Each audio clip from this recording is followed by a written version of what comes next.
Voilà, donc là-dedans, les superficies aussi, ici en Casamance sont de l'ordre de 83 000 hectares. En fait. Donc, bon, on s'était aperçu qu'il y avait une dégradation à la fin des années 80 et c'est ça qui a motivé l'intervention de beaucoup d'acteurs pour restaurer cette mangrove.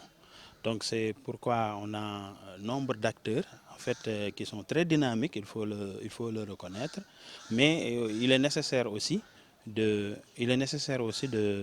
pouvoir encadrer et de mettre en cohérence en fait les interventions.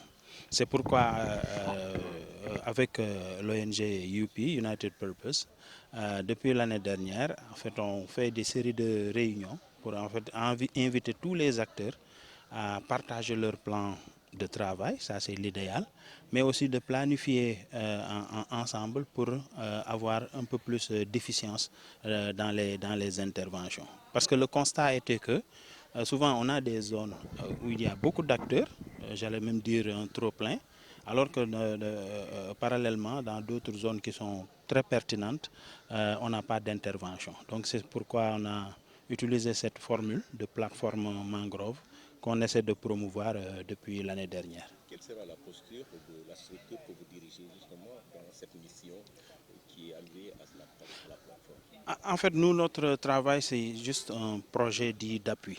Hein? Donc, l'initiative première revient aux acteurs, disons, qui ont les pieds dans l'eau. Un projet, comme son nom l'indique, a une durée de vie. Et on voudrait que cette structure qu'on appelle provisoirement plateforme, en réalité, soit pérenne.